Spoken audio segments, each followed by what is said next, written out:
여러분 같이 인사하겠습니다. 사랑합니다. 예, 아마도 지금 1층에서 예배 드리시는 분들 계실 텐데 1층에서 계시는 분들 한번 외쳐보겠습니다. 사랑합니다. 네, 살짝 들으셨죠? 네, 1층에서도 같이 이렇게 영상 통해서 예배하고 있습니다. 우리 교회가 이렇게 하나님께서 주신 은혜 가운데 풍성하게 성장하고 아름답게 주님 앞에 세워지고 있음으로 인하여 감사하고 또 1년 동안 우리와 함께한 우리 모든 성도님들 여러분 모두에게 진심 어린 감사의 말씀 드리기를 원합니다. 특별히 우리가 오늘 예배 나와서 제 얼굴 보러 왔다면 얼마나 실망스럽겠습니까? 하나님 만나러 오신 줄 믿습니다. 지난 시간 동안 함께하신 하나님, 또 앞으로 우리의 삶을 인도하실 그분의 위대한 이 일들을 여기서 만나고 체험하고 누리기 위해서 온 것입니다. 신앙생활에서 제일 힘든 신앙생활은 목사 얼굴 보고 하는 신앙생활이에요. 그렇게 하면 낙심할 때가 많습니다. 하나님 얼굴 보고 하나님 영광 가운데 예배하며 그분을 알아가는 시간들이 매우 중요하다는 것입니다. 최근에 제가 어떤 한 형제와 같이 대화를 나눈 적이 있습니다. 그 교회는 이른바 우리 사회에 많은 이 어려움을 끼치고 있어서 교회 안 다니는 사람 모두들도 그 교회를 보면서 기독교 신앙에 대해서 비판할 만한 아주 유명한 교회입니다. 근데 그 형제한테 제가 물어봤어요. 그 형제가 한테 왜 그 교회에 아직도 사람들이 많이 남아 있느냐 그랬더니 그 교회는 다니고 정말 그 교회를 이끌어가는 정말 좋은 믿음의 선배들이 있대요. 그분들이 목숨을 바쳐서 거기에서 영혼들을 케어하고 있기 때문에 평신도들이 그분들 때문에 거기 남아있는 사람들이 아주 많다고 합니다. 그래서 여러분 혹시 1년 중에 저 때문에 낙심하시거나 또 실망하시거나 또 우리 교회는 좀 목사님 별로다 하는 마음이 있더라도 제 얼굴 보고 하면은 우리 기쁨의 교회 다닐 수가 없지 않습니까? 하나님께서 함께 하신다는 마음 가지고 오늘 이 순간에도 하나님이 말씀하신다는 마음에 거룩한 기대와 소망을 가지고 주의 말씀 앞에 나오는 우리 모두가 되기를 간절히 원합니다. 이제 우리에게 주어진 1년이라는 시간이 다하고 우리는 다시 이 자리에 모였습니다. 지난 1년간 여러분은 어떠한 삶을 사셨습니까? 저는 저 나름대로 올 한 해 10대 뉴스를 정리해보고 2020년 사역의 방향을 수립하는데 이 기간에 많은 시간을 할애하였습니다.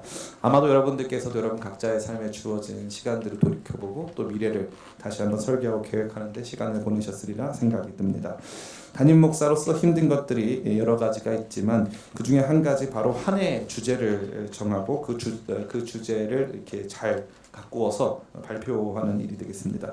그것은 그냥 이루어지는 것이 아닙니다. 목사님이 산에 올라가서 기도하다가 하늘에서 갑자기 올해의 주제는 낙심하지 말고 항상 기도할 것 이렇게 주어지면 참 좋겠지만 그렇게 주어지는 경우는 없습니다. 모든 것은 다 시스템이 존재합니다. 일단 내년도에 이루어질 설교들을 미리 검토하고 그 설교 내용들이 포괄적으로 무엇을 의미하는가를 생각해 본 다음에 그 중에 그 설교 내용 가운데서 우리가 붙잡아야 될 내용들 가장 우리가 2020년에 제일 많이 다룰 내용을 꺼내어서 이렇게 잘 가꾸어서 발표하는 것입니다. 작년도 표가 우리 안에 있는 하나님의 나라였다는 점 역시도 2019년 한 해 동안 우리가 생각해본 주제들이 이 하나님 나라와 깊이 연관된 주제가 많았기 때문인 것을 우리는 알 수 있습니다.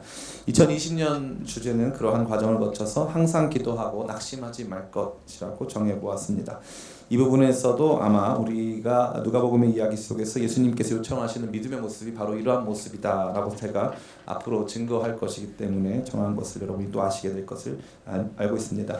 이와 같이 주제를 선정하고 나니 이 낙심이라는 관점을 다시 한번 생각해 보지 않을 수가 없었습니다. 이 낙심하는 삶, 낙심이 우리 가운데 얼마나 팽배해 있는가에 대해서 깊이 생각해 보는 가운데 저는 그것을 통해서 저의 삶, 또 여러분 성도님들의 삶을 관조하고 또 성찰하게 되었고 오늘 이 말씀을 여러분과 함께 나누게 된 것입니다. 우리말 그대로 낙심은 마음이 떨어졌다는 뜻입니다. 이문열 씨의 장편 소설 추락하는 것은 날개가 있다라는 제목처럼 마음이 떨어졌을 때도 마음을 이렇게 끌어올리고 있던 날개가 있던 거예요. 희망, 기대, 이 욕망과 같은 날개들이 이 마음 안에 있었는데 어느 순간 그 날개짓이 꺾이고 떨어지는 것을 의미하는 것입니다. 모든 것에 대한 관심과 의욕들이 다 상실되어지고 아무것도 할 수 없는 무기력한 상태가 도래하는 것이죠. 이러한 관점에서 오늘날 우리 사회와 우리 자신의 모습을 생각해 보자면 우리 역시 그러한 모습인 것을 발견하게 됩니다. 60년대에서부터 80년대까지 우리 사회는 성장과 번영, 안정을 위해 날아오를 수 있는 희망의 날개를 가지고 있었습니다. 조금만 더 시간이 지나면 잘 될 것이야, 이런저런 문제가 해결될 것이고 자녀들도 복을 받고 또 우리에게는 또 필요한 여러 가지 물질적인 가치들이 채워질 것이라고 하는 기대들이 있었다는 것입니다. 90년대에 이르러 그 날개짓은 매우 한없이 강렬하였습니다. 그러다가 만난 2000년대 이후에 우리의 삶은 저성장과 장기적인 경기 침체와 더불어 성장의 날개짓 이면에 자리 잡고 있었던 수많은 사람들의 눈물과 아픔들이 나타나면서 우리 사회는 극도의 피로감을 느끼기 시작하고 더 이상 날아오르지 못한 채 나뒹굴기 시작하였습니다. 이제 2020년대를 시작하는 우리 사회와 우리 자신의 삶은 아예 날개 자체를 상실한 것 같고 날았던 시간들을 완전히 망각한 것 같이 보일 수 있습니다. 이제 낙심이 일상이 되고 삶은 슬픔과 두려움으로 완전히 뒤덮여 버렸습니다. 이제는 한 집안에 한 명이라도 대학에 들어가면 다른 식구들이 먹고 살 수 있는 시대, 평생 직장에서 봉급받고 알뜰살뜰 살아가면 내 집 마련하고 번영과 안정을 구할 수 있는 시대는 아닌 듯 합니다. 우리의 여기 청년들도 많이 나와 있고 다음 세대도 많이 나와 있는데 우리 다음 세대의 삶도 마찬가지입니다. 이제 이들에게는 민족 중흥의 역사적 사명 따위는 존재하지 않습니다. 모두 높아져 버리다 보니 모두 다 낮아져 버린 세상을 만나게 되었습니다. 이제 우리 앞에는 또한 갈등과 분열이 놓여져 있으며 삶은 완전한 소외 속에 나아가고 있습니다. 그래도 예전에는 힘들고 어려운 시간에도 공동체라는 것이 있어서 그나마 삶의 위안을 주고 더 나은 가치들을 추구할 수 있는 원동력을 제공하였는데 이제 우리는 각자의 동굴에 숨어 각자의 스마트폰 불빛 아래서 아주 어둡고 음산한 시간들을 보내고 있기 때문에 그러한 것입니다. 이러한 사회에서 누군가 나와 낙심하지 말라, 여러분 소망이 있습니다 라고 말한다 한들 그것이 무슨 의미가 있겠습니까? 그래서 저는 여러분 모두에게 오늘 이러한 상황 속에서도 낙심하지 않고 견디고 바라며 기대하고 살아내야 할 이유가 있음을 증거하고자 합니다. 이 말씀은 저의 이야기가 아니라 2000년 전 성령의 감동으로 기록된 하나님의 말씀이며 이 말씀은 지금도 살아서 수많은 성도들의 삶에 역사하는 줄을 믿습니다. 소망과 기대가 없는 삶, 더 이상 바랄 것이 아무것도 없는 인생에 이 말씀이 찾아들어 더 이상 낙심이, 더 이상 절망이, 더 이상 슬픔이 그를 주장하지 못하고 새로워지고 온전케 되고 날아오르게 되는 위대한 역사를 지금도 수많은 성도들이 경험하고 있다는 것입니다. 저는 여러분께서 이 말씀을 마음 그대로 받아들이시고 이 말씀이 열매 맺고 자라가도록 기도하고 그 안에서 분투하고 살아간다면 이 말씀의 능력을 체험하게 될 것이라고 확신하여 말씀드릴 수 있습니다. 아무쪼록 오늘 말씀을 통해서 2019년 우리에게 찾아와 우리를 낙심하게 하던 모든 상황과 사건들을 주님 손에 올려드리고 2020년에는 항상 기도하며 주님을 붙드는 삶으로 새로워지시기를 예수님의 이름으로 축원합니다. 아마도 오늘 말씀을 듣는 가운데 여러분들이 이렇게 2019년을 마무리 짓고 2020년을 시작하게 될 텐데 마치 창세기에서 어둡고 혼돈스러웠던 세상에 하나님 말씀의 빛이 딱 비춰오니까 모든 것이 질서 잡히고 생명이 자라난 것처럼 지난 시간들, 이 어두운 밤, 2019년의 밤이 물러가고 2020년의 새로운 시간이 말씀과 함께 도래하는 은혜가 넘치기를 간절히 원합니다. 오늘 우리가 만난 본문은 사도 바울이 자신의 삶을 해석하는 부분입니다. 특별히 여기 등장하는 단어들이 그의 삶이 어떠했는지를 보여줍니다. 고린도후서 4장 전체는 미술 작품으로 치자면 빛과 어둠의 대비를 강하게 구사하는 렘브란트의 그림을 연상하게 합니다. 시간 관계상 몇 절의 말씀만 함께 살펴보자면 우선적으로 본문의 1절과 16절을 살펴보기를 원합니다. 1절 말씀 같이 읽어보겠습니다. 시작. 그러므로 우리가 이 직분을 받아 긍휼하심을 입은 대로 낙심하지 아니하고, 아멘, 낙심하지 아니한다고 말하고 있습니다. 16절에도 같이 한번 16 나와 있습니다. 같이 한번 읽어보겠습니다. 시작. 그러므로 우리가 낙심하지 아니하노니 우리의 겉사람은 낡아지나 우리의 속사람은 날로 새로워지도다. 아멘. 두 번에 걸쳐서 낙심이라는 단어가 등장하고 있습니다. 낙심이라는 단어가 많이 나왔다는 건 낙심하는 일이 있었다는 거예요? 없었다는 거예요? 있었다는 것이죠. 고린도후서 4장 8절부터 12절까지는 그에게 닥쳐온 낙심이 구체적으로 어떠한 내용이었는지를 잘 보여주고 있습니다. 8절부터 우리 10절까지 같이 한번 읽어보겠습니다. 시작. 우리가 사방으로 우겨싸움을 당하여도 쌓이지 아니하며 답답한 일을 당하여도 낙심하지 아니하며 박해를 받아도 버림받지 아니하며 거꾸러뜨림을 당하여도 망하지 아니하고 우리가 항상 예수의 죽음을 몸에 짊어지면 예수의 생명이 또한 우리 몸에 나타나게 하려 함이라. 아멘. 그가 경험했던 낙심의 상황은 구체적으로 사방으로 우겨쌈을 당했다는 상황입니다. 아무것도 할 수 없이 모든 것이 다 옥죄어진 삶의 정황들을 의미하는 것입니다. 답답한 일을 당하여도 라는 표현은 영어로 perplexed라고 하는데 완전히 황당하고 도저히 어떻게 정신을 차릴 수 없으리만큼 멘탈이 흔들리는 상태를 의미하는 것입니다. 9절에 박해를 받아도 라는 뜻은 수많은 사람들에게 미움, 증오, 폭력을 당하는 상태를 의미하는 것입니다. 거꾸러뜨림을 당한다는 것은 모든 상황들이 역전되어서 그 어디에도 소망을 둘 수 없는 시간들을 의미하는 것이죠. 이러한 것들을 사도 바울과 그의 공동체는 나날이 끊임없이 경험하고 있었기에 그들이 낙심을 할 만한 이유가 매우 충분했다는 것입니다. 그런데 흥미로운 것은 이들은 이러한 상황을 이겨내고 이러한 상황에 갇히지 않을 수 있는 이유들을 가지고 있었다는 것입니다. 오늘 저와 여러분이 함께 살펴보고자 하는 것들이 바로 그것입니다. 대략 3가지 정도로 우리는 낙심하지 않을 수 있는 이유를 생각해 볼 수 있습니다. 첫 번째 따라해 볼까요? 날마다 새롭다. 예, 바로 16절에 그렇게 말하고 있습니다. 그들이 낙심하지 않은 이유는 날마다 모든 것이 새로워지고 있기 때문이었습니다. 같이 한번 읽어보겠습니다. 그러므로 우리가 낙심하지 아니하노니 우리의 겉사람은 낡아지나 우리의 속사람은 날로 새로워지도다. 아멘.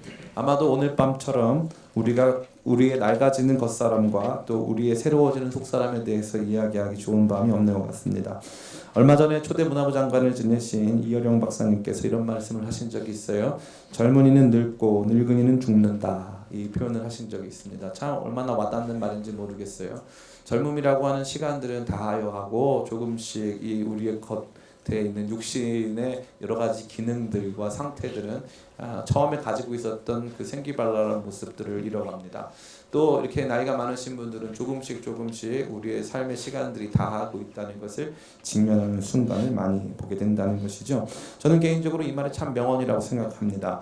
이 말처럼 우리의 실존을 잘 보여주고 삶의 허망함을 잘 보여주는 단어는 없습니다. 우리의 삶의 문제도 바로 이러한 겉사람의 문제들입니다. 이 겉사람이 조금 나은 신체 능력을 보여주는 시간들도 있지만 우리가 기울인 노력보다 현저하고 빠르게 노쇠하는 것을 볼 수 있습니다. 얼마 전에 우리 한국 사회에 큰 무리를 일으켰던 축구 선수 크리스찬누스 그 호날두 선수가 있습니다. 그 선수가 자기 신체 나이를 20대라고 얘기한 적이 있는데 최근 들어서 그의 실력이 현저히 낮아지고 있어요. 사람들이 다 하는 말이 신체 능력은 뭐 그대로일지 모르겠지만 사실은 여러 가지 부분으로 봤을 때 그가 이제 노쇠하고 있다라고 말하고 있는 것입니다. 한 시대를 풍미했던 사람들 그들의 시간들도 다 지나갑니다. 그게 인생입니다. 그렇게 빠르게 흘러서 늙은이는 죽음 앞에, 젊은이는 늙음 앞에 서게 되는 것입니다. 겉사람의 낡아짐에 주목하면 우리는 낙심할 수밖에 없습니다. 누구도 거기서 자유로울 수 있는 사람이 없어요. 나는 괜찮아라고 끊임없이 자기 암시를 준다 할지라도 그 누구도 우리 앞에 닥쳐오는 빠르게 우리를 조여오는 죽음과 노화의 그 장벽 앞에 누구도 자유로울 수가 없습니다. 그런데 그러한 가운데 신비롭게도 늙고 낡지 않는 수준이 아니라 새롭게 되는 속사람을 만난다면 우리는 얼마나 큰 놀라움을 경험하게 되겠습니까? 새롭게 되는 것은 참 중요한 것입니다. 인생은 처음 태어날 때부터 늙습니다. 또 새롭게 되지 않고 옛것으로 바뀝니다. 사람들은 항상 나이가 먹어가면 먹어갈수록 과거를 회상합니다. 저는 이제 시를 쓰기를 좋아하는 이렇게 문학 목사인데요.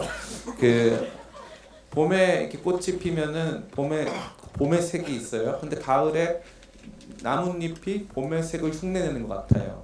그런데 가을에 나뭇잎이 봄의 색깔을 막 흉내를 내는데 어딘가 어두워요. 낙엽의 색깔도 노랗고 빨간데 봄의 색깔 같지는 않습니다. 우리의 삶이 다 그런 것이죠. 그래서 우리는 언제나 늙어가고 언제나 이 죽음으로 향해서 가고 있는데 삶은 언제나 처음 시작할 때부터 파괴와 멸망을 향해서 가는 것인데 새로워짐을 경험한다는 것은 참 놀라운데 이 새로워짐이 뭐냐 이거죠. 이 새로워짐 따라해볼까요? 믿음. 새로워지는 것은 믿음밖에 없습니다. 믿음. 이 믿음만이 새로워질 수 있습니다. 10절부터 13절 말씀 같이 한번 읽어보겠습니다. 시작. 우리가 항상 예수의 죽음을 몸에 짊어짐은 예수의 생명이 또한 우리 몸에 나타나게 하려 함이라. 우리 살아있는 자가 항상 예수를 위하여 죽음에 넘겨짐은 예수의 생명이 또한 우리의 죽을 육체에 나타나게 하려 함이라. 그런즉 사망은 우리 안에서 역사하고 생명은 너희 안에서 역사하느니라. 기록된 바 내가 믿었음으로 말하였다 함과 같이 우리가 같은 믿음의 마음을 가졌으니 우리도 믿었음으로 또한 말하노라. 믿었음으로 말하노라. 지금 이 사람은 자기가 가지고 있는 믿음을 피력하고 있는데 그 믿음은 자기의 삶과 죽음이 예수 그리스도의 죽으심과 삶과 깊이 연관되어 있다라고 하는 믿음입니다. 그래서 14절에는 이렇게 말하고 있어요. 같이 한번 읽어보겠습니다. 시작. 주 예수를 다시 살리시니가 예수와 함께 우리도 다시 살리사 너희와 함께 그 앞에 서게 하실 줄을 아노라. 아멘. 한마디로 속사람의 새로워짐은 그리스도의 죽으심과 부활이 우리에게도 적용돼요. 우리가 지금은 늙고 있는 것처럼 보이지만 결국 주와 함께 영원히 살게 될 것을 더 강하게 믿게 된다는 것입니다. 이것이 속사람의 새로워짐입니다. 이러한 속사람의 새로워짐은 신앙의 지평을 넓히고 신앙적 가치관을 새롭게 하는 위대한 변화입니다. 그러기에 우리의 삶에 찾아오는 공허와 권태, 이러한 이 과거에 속한 것들이 우리를 더 이상 주장하지 못하게 되는 것입니다. 2020년에는 이러한 믿음이 우리 안에 더욱 충만하여 낙심을 이겨내고 날마다 새로워지는 은혜를 체험하는 우리 모두가 되기를 예수님의 이름으로 축원합니다. 아멘. 이 말씀을 마치면서 2020년 새해가 됐습니다. 우리 옆 사람 같이 바라보면서 새해 복 많이 받으세요.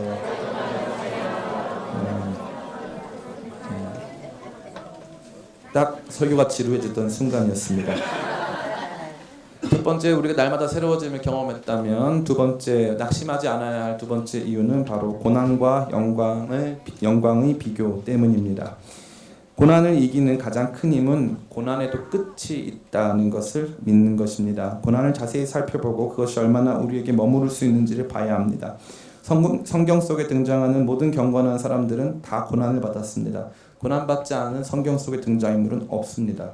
그들의 삶의 고난이 우리의 모습을 보게 하고 공감 어린 위로를 받게 하지만 동시에 모든 하나님의 사람들이 경험한 그러한 고난에도 끝이 있었다는 사실은 우리 모두에게 엄청난 소망을 주는 것입니다. 자녀들을 다 잃어버리고 모든 재산을 다 잃어버리고 자기 몸에도 심각한 피부병을 앓게 된 욥의 고난도 끝이 있었습니다. 모세가 경험했던 끝나지 않을 것만 같은 홍수에도 끝이 있었습니다. 다윗의 끊임없는 이 도피 생활에도 끝이 있었습니다. 요셉의 끝없이 떨어지고 있는 자기 지위의 추락을 경험하고 있는 요셉의 삶에도 끝이 있었습니다. 고난에는 끝이 있습니다. 2020년 어떠한 고난이 여러분의 삶에 낙심을 주었습니까? 지나온 시간들의 삶 속에서 조금도 개선되지 않았던 삶의 모습들 속에서 얼마나 낙심하고 계셨습니까? 그런데 가만히 생각해 보니까 모든 고난에는 반드시 끝나는 지점이 있습니다. 아무리 긴 터널도 반드시 끝이 있어야 터널이 되는 것입니다. 고난은 터널이지 동굴이 아닙니다. 여러분들 믿으시기를 우리 고난에 우리를 낙심케 하는 이 모든 일들의 끝이 있음을 믿으시길 간절히 바랍니다. 그런데 아무리 고난의 끝이 있다고 해도 그것만으로 기다림을 가질 충분한 이유가 되지는 못합니다. 고난을 이겨내는 데 있어 꼭 알아야 할 것은 고난의 성격은 바로 무엇입니까? 이 고난이 영광으로 가는 통로라는 것입니다. 단순히 고난이 끝이 있으니까 잘 견뎌내면 언제가 끝날 거야 이 수준이 아니라 이 고난에 의미가 있다는 거죠. 고난에 가치가 있다는 거예요. 이게 굉장히 중요한 것입니다. 언제가 끝날 거야, 잘 될 거야 이게 아니라 이 모든 시간들이 헛되지 않고 이것이 반드시 더 크고 중요한 영광스러운 일들로 가는 관문과 통로가 되어줄 것이라고 하는 믿음이 든다는 것입니다. 이것은 우연과 경쟁만이 가득한 세상에서는 그리 환영받지 못할 가치입니다. 세상은 말합니다. 고난은 무의미한 거고 또 고난의 결과로서 이어진 가난이나 여러 가지 핍박, 어려움 등은 우리가 받지 말아야 할 것이고 단순히 이 고난이 우리의 삶을 영광스럽게 이끌어줄 거라고 하는 것은 일종의 정신승리다라고 세상은 말해줍니다. 그러나 그렇지 않습니다. 우리의 삶에 닥친 모든 고난은 그리스도 안에서 하나님 안에서 영광에 이르는 관문이 되어 가는 것입니다. 하나님께서 주신 기회 속에 삶을 성공적으로 살아낸 사람들의 이야기를 많이 들은 바 있습니다. 한결같이 느껴지는 것 중에 하나는 뭐냐면은 그들이 과거의 고난을 새로운 관점으로 보고 있었다는 것입니다. 물론 그들이 그리스도인들인 경우를 말합니다. 그들은 모두 자신의 삶을 이끌어오신 하나님을 고백하고 그분이 우리를 이끌어오신 고난이라는 과정이 어떠한 의미인지를 재발견하게 됩니다. 사업의 실패, 가정의 실패, 건강의 악화, 여러 가지 일들을 경험하면서 그 모든 일들이 단순히 재수 없어서, 단순히 운이 없어서, 내가 못나서 이루어진 것이 아니라 그러한 일들을 통해서 하나님께서 더 새로운 삶의 측면들, 더 새롭게 내가 가꾸고 만들어가야 할 영광스러운 삶의 그림들로 향하여 우리를 이끌어가고 있음을 우리 모두로 재발견하게 하는 것입니다. 여기쯤 되면은 목사님 이러면 고난으로 그래도 감사할 수가 있겠네요라고 생각하실 수 있겠지만 이것만으로도 충분하지가 못합니다. 고난도 언젠가 끝난다. 고난에도 다 뜻이 있다 정도로는 해결이 안 됩니다. 그럼 뭐가 있어야 돼요? 아까 말씀드린 대로 고난이 끝이 있고 그 고난이 무언가 의미가 있는 거라면 그 끝이 뭐냐 이거죠. 영광입니다. 영광. 영광이 없으면 그 고난은 아무 의미가 없어요. 고난이 끝나도 또 고난이고 고난이 끝나도 무의미라면 아무런 의미가 없습니다. 그러나 고난이 끝났을 때 찾아오는 것이 영광이고 고난이라고 하는 시간이 주는 가치와 의미가 영광으로 가는 통로요 수단이라는 것을 발견하게 될 때야 비로소 모든 고난이 가치 있어지고 의미 있어지는 것입니다. 우리가 갖고 싶고 누리고 싶은 영광, 물론 이것은 결코 세속적 부와 명예와 권력을 의미하는 것은 아닙니다. 이것은 신자가 하나님 안에서 얻게 될 복과 위로와 보상이 얼마나 큰지를 보게 되는 사람들 안에서 고백되어지는 영광입니다. 그 영광이 얼마나 큰지를 알면 그때부터 어차피 끝날 고난, 결국 그 고난으로 그 영광으로 인도하는 수단이요 과정에 불과한 고난을 가볍게 이길 수 있게 되는 것입니다. 그렇다면 문제는 무엇이 영광인가 하는 점입니다. 바로 이 점이 고린도서 4장 전체의 빛의 역할을 하게 합니다. 앞서 우리가 본 것처럼 사도 바울이 당한 고난이 어둠이었다면 그 고난 모두에게 빛을 비춰주고 있는 그 빛의 영광이 6절에 나와 있습니다. 같이 한번 읽어보겠습니다. 시작. 어두운 데에 빛이 비치라 말씀하셨던 그 하나님께서 예수 그리스도의 얼굴에 있는 비추셨느니라. 아멘. 고린도후서에는 참 영광이라는 단어가 아주 많이 등장합니다. 근데 그 중에 제일 핵심적인 영광은 예수 그리스도의 얼굴에 있는 하나님의 영광을 아는 빛입니다. 다시 말해 앞서 말씀드린 대로 우리의 새로워짐도 예수 그리스도의 죽으심과 부활에 의한 새로워짐이라고 했습니다. 그분의 죽으심과 부활처럼 우리의 죽을 육신에 영원히 쇠하지 않는 새로운 생명이 부어질 것을 향한 거룩한 믿음이 날마다 우리를 새롭게 한다고 말씀드린 바 있고 뿐만 아니라 그 예수님만이 우리 가운데 하나님의 영광을 보여주는 유일한 빛이 되신다는 것을 발견하는 것이죠. 그러기에 예수님 안에서 우리는 하나님의 영광을 보게 되는 것입니다. 예수님 안에서 하나님의 말로 다 할 수 없는 우리를 향한 사랑, 그분의 어미하신 능력과 우리를 이끌어 가신 영원한 경륜을 발견하게 된다는 것입니다. 이 예수님을 우리가 발견하지 못한다면 우리가 가지고 있는 영광이라고 하는 것은 그저 우리가 세속적으로 꿈꾸고 욕망하고 있는 것들에 다름 아닐 수 있습니다. 사랑하는 성도 여러분, 2020년도에 그리스도 안에 있는 하나님의 영광을 아는 빛을 체험하시기를 간절히 축원합니다. 한마디로 예수님 더 잘 믿으시라는 뜻입니다. 예수님 더 잘 믿어야 참된 삶을 경험할 수 있습니다. 제일 불행한 것은 교회 안에 나와서 그 삶을 누리지 못하는 사람들이에요. 목사님 얼굴 보고, 권사님 얼굴 보고, 집사님들 얼굴 보고, 오뎅 먹고 오뎅이 맛있어서 다음 주엔 교회 꼭 나와야 되겠다 하면은 영원할 수가 없어요. 그리스도 안에 있는 하나님의 영광을 아는 빛을 경험하기 시작하면 그때부터는 상관이 없어요. 사람들이 어떻든지 모양이 어떻든지 상관이 없습니다. 예수님을 더 잘 믿을 때 우리의 삶에 더 큰 영광이 도래하고 그 모든 과정을 통해서 하나님이 어떠한 분이신지를 알게 되면 그것으로 말미암아 그 하나님을 알아가는 과정, 그 하나님의 영광에 참여하는 과정에 내 고난이 쓰임받고 있다라고 하는 생각이 딱 들어오면서 그때부터는 다른 것으로 인하여 흔들리지 않는 삶이 시작된다는 것입니다. 저는 감히 말씀드리건대 우리 기쁨의 교회와 또 저 자신 또 많은 성도님들 안에 이러한 감격이 넘치는 줄을 믿습니다. 말씀을 통해 하나님을 알아가며 예수 그리스도 안에서 나타나신 하나님의 위대한 사랑과 능력, 그분의 영원한 경륜들을 발견해 나가면서 우리는 이 땅에 속한 우리의 삶의 시간들이 모두 그것을 향하여 있음을 발견하게 되는 것입니다. 우리의 삶은 이 땅에서만 존재하는 삶이 아니고 영원을 향해 나아가는 삶이기 때문에 그 예수 그리스도 안에서 하나님을 알고 만나고 체험하는 것을 더 간절히 사모하고 추구하고 나아갈 때 우리는 세상에 줄 수 없는 영광을 경험하게 되는 것입니다. 저는 개인적으로 롯데월드나 에버랜드 등을 정죄하고 거기서 하는 모든 행위들을 좋아하지 않는 편입니다. 왜 돈을 주고 그런 극도의 공포를 느껴야 하는가에 대해서 왜 공포를 돈 주고 사야 될까 이런 생각을 늘 하면서 거기를 가자고 하면은 면박을 주고 정죄를 합니다. 그래서 롯데월드 에버랜드는 가지 않죠. 그래서 저한테 제일 쓸데없는 게 하나 있는데 자유이용권이에요. 가지도 않을 건데 자유이용권 줘봤자 절대 자유롭지가 않아요. 저는 너무 싫어요. 힘들어요. 예. 제가 제일 좋아하는 건 회전목마 이런 거만 타고 거기서 파는 팝콘이나 먹는 거지 그 이상 가지 않아요. 근데 가만히 보면은 성도님들 가운데도 교회 안에서 자유이용권 드려도 교회를 제대로 이용하지 않으신 분들이 참 많아요.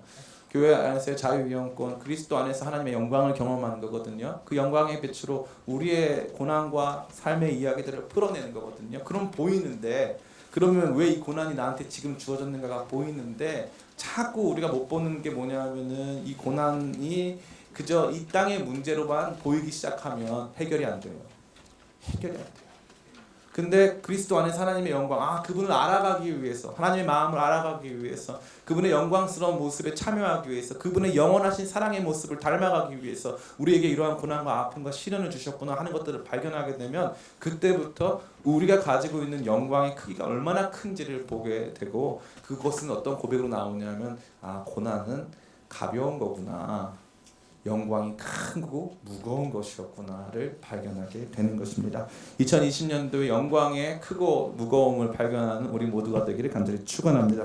마지막 세 번째입니다. 여러분 마지막이라는 단어를 참 좋아하실 것 같은데요. 따라해볼까요? 보이지 않는 것을 주목하기에. 우리가 낙심하지 않는 이유는 보이지 않는 것을 주목하기 때문에 그렇습니다. 이 말씀은 앞서 살펴본 고난과 영광을 비교하는 것과도 일맥상통한다고 볼 수 있지만 동시에 조금 다른 차원의 이야기를 들려주고 있습니다. 그것은 바로 참된 가치의 문제입니다. 낙심되는 이유는 단순히 두렵고 떨리기 때문이 아닙니다. 누군가 여러분의 공포를 자아내고 또 누군가 여러분들을 억압해서 낙심되는 게 결코 아니에요. 낙심의 대부분의 이유는 자기 안에 있습니다. 자기 안에. 똑같은 상황도 사람들이 맞닥뜨릴 때 다르게 반응하지 않습니까? 어떤 사람들은 그렇게 얘기해요. 나는 어릴 때 부모가 없어서, 나는 부모 중에 한 분이 안 계셔서, 나는 극도의 힘든 일을 당해서. 그 재밌는 것은 그러한 고통과 어려움을 어린 시절에 당한 사람들이 똑같은 조건들이 많은데 삶의 결과가 다르다는 거예요.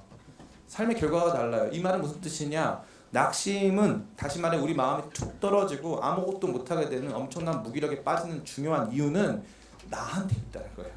나한테. 그 상황과 아픔의 문제도 당연히 필요하겠지만 그것을 극복한 사람도 너무나도 많고 그 부분에 있어서도 그러한 상처를 갖고 있지 않은 사람도 참으로 많다는 것입니다.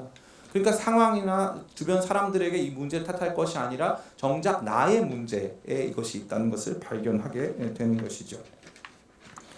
가치의 문제가 도사리고 있습니다. 무엇을 가치 있게 여기냐 하는 것입니다.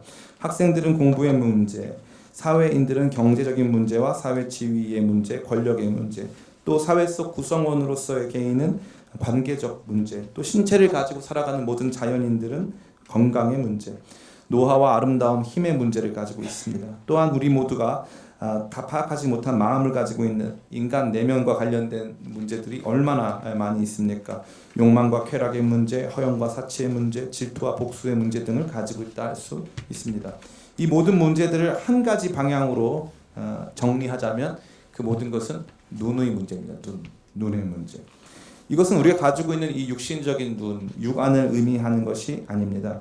우리 자신이 구체화할 수 있는 가치들을 의미하는 것이죠. 다시 말해서 나는 이런 집, 아파트에 살았으면 좋겠고 저 아파트가 당첨됐으면 좋겠고 그 눈에 지금 보이지 않더라도 상상 속으로 계속적으로 구체화할 수 있는 우리 내면의 눈으로 볼 수 있는 내면의 욕망의 눈으로 볼 수 있는 것들을 의미한다는 것입니다. 그것이 바로 보이는 것들입니다. 보이는 것들에 집중하기 때문에 그런 것이죠. 오늘 말씀 18절을 같이 한번 읽어보겠습니다. 18절 같이 한번 읽습니다. 시작. 우리가 주목하는 것은 보이는 것이 아니요 보이지 않는 것이니 보이는 것은 잠깐이요 보이지 않는 것은 영원함이라. 아멘. 보이지 않는 것은 영원함이라 라고 말하고 있습니다. 특별히 오늘날 우리 사회는 이러한 측면이 매우 크다고 할 수 있습니다. 절대적 빈곤이 상당 부분 해소되었음에도 불구하고 사람들은 낙심합니다. 왜요? 눈에 보이는 것을 주목하기 때문에 그렇습니다. 이제는 배고프지 않은데 옛날에는 고깃국만 먹었으면 좋겠다 하고 만족하고 살았는데 이제 그렇지가 않은 거예요. 더 많은 것들이 보이기 시작하고 보이는 것에 집중하는 것이죠. 눈으로 보는 일들에도 집중하고 또 마음의 눈으로, 욕망의 눈으로 보는 것 일에도 집중하는 것입니다. 최근에 우리 이 사회 안에서 소셜 미디어의 이 변화는 참 주목할 만합니다. 처음에 아주 인기가 있었던 것은 트위터였어요. 이 제한된 이 글자 수 안에서 자기 생각을 표현해서 같이 그것들을 공감하는 내용이었죠. 트위터에는 거의 사진이 올라가지가 않습니다. 중간 단계라고 할 수 있는 게 페이스북이었는데 그게 좀 많이 알려졌죠. 근데 지금은 인스타그램인데 인스타그램은 거의 사진이 없이 글을 올릴 수가 없어요. 다 사진을 올려요. 그래가지고 정작 자기 삶은 엄청 어두운데 자기가 누릴 수 있는 가장 극도의 사치를 마치 자기 인양 포장해가지고 그걸 딱 보여주는 거죠. 사람들은 거기에 열광합니다. 눈에 보는 일에 열광하는 것이죠. 눈에 보이는 일에 주목하기 시작하면 낙심합니다. 그걸 더 잘 보여주려고 막 노력하다 보면 낙심이 되는 거예요. 나도 저걸 갖고 싶은 거예요. 나도 저런 것을 누리고 싶다 하는 것이죠. 그러나 성경은 말합니다. 우리가 주목하는 것은 눈에 보이는 것들이 아니요 눈에 보이지 않는 것이라는 것입니다. 이것은 눈에 보이지만 않으면 다 좋은 것이란 말이 결코 아닙니다. 이 말은 하나님 나라와 관련된 일들은 확연하게 우리의 육안과 우리 내면의 눈으로 보이는 것이 아니라는 점입니다. 우리 안에 지금 존재하며 앞으로 그렇게 살게 될 영원한 생명, 하나님의 거룩한 통치 속에서 그 생명을 누리고 왕노릇하게 될 하나님 나라, 그분께서 원하는 삶을 살아드리는 거룩과 의의 모습은 우리가 아직 다 이루었거나 온전히 잡았다 할 수 없는 것들입니다. 하나님 나라에 속한 것들은 보이질 않아요. 그런 것들을 보이지 않아요. 목사님, 어차피 안 보이는 것들 어떻게 봅니까? 바로 그 지점이 핵심이에요. 보이지 않는데 주목하는 거예요. 보이지 않는 걸 보기 시작하는 거죠. 하나도 보이질 않아요. 하나도 느껴지질 않아요. 하나도 모르겠어요. 근데 그 이야기 속으로 주목하기 시작합니다. 그럼 이 땅의 이야기는 점차적으로 작아들고 그 하나님 나라의 이야기, 그분께서 주시고 약속하시는 영원한 복의 이야기가 조금씩 커져가기 시작한다는 것입니다. 보이지 않는다는 것을 본다는 말처럼 흥미로운 말이 어디 있겠습니까? 이것이 바로 기독교 신앙인의 삶의 모습이 되는 것입니다. 사랑하는 성도 여러분, 2020년도에는 전 여러분들이 보이는 일들보다 보이지 않는 것들에 집중하게 되시길 간절히 바랍니다. 가만히 생각해 보면은 이 16절부터 18절의 모든 이야기는 상호 대비의 모습을 보여주고 있습니다. 겉사람과 속사람, 환난과 영광, 이러한 보이지 않는 것들의 지속적인 대비를 보여주고 있다가 궁극적인 지점에 보이는 것과 보이지 않는 것이라고 하는 바로 그 대비를 보여주고 있습니다. 결국 영광스러운 것, 더 무거운 것, 더 가치 있는 것들은 보이지 않는 것들의 힘, 보이지 않는 것들의 영광입니다. 그리스도인들은 이것을 보게 된 사람들을 의미하는 것입니다. 보게 된 사람들. 영화 중에 눈먼 자들의 도시라는 영화가 있죠. 눈먼 자들의 도시 다 보이지 않는데 한 사람이 보기 시작하는 거예요. 참 너무 신기한 거죠. 기독교인의 삶도 똑같습니다. 세상 모든 사람들은 눈멀어 있어요. 눈으로는 본다고 생각하는데 그들이 보는 전부는 이 모두 안목의 정욕, 이색의 정욕, 모든 정욕과 욕망으로 점철된 것들입니다.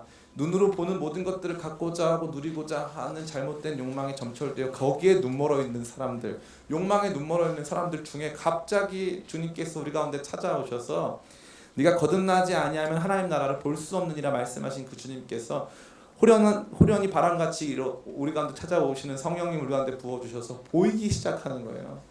보이기 시작하면서부터 우리의 삶에 새로운 이야기들이 출발하는 것입니다.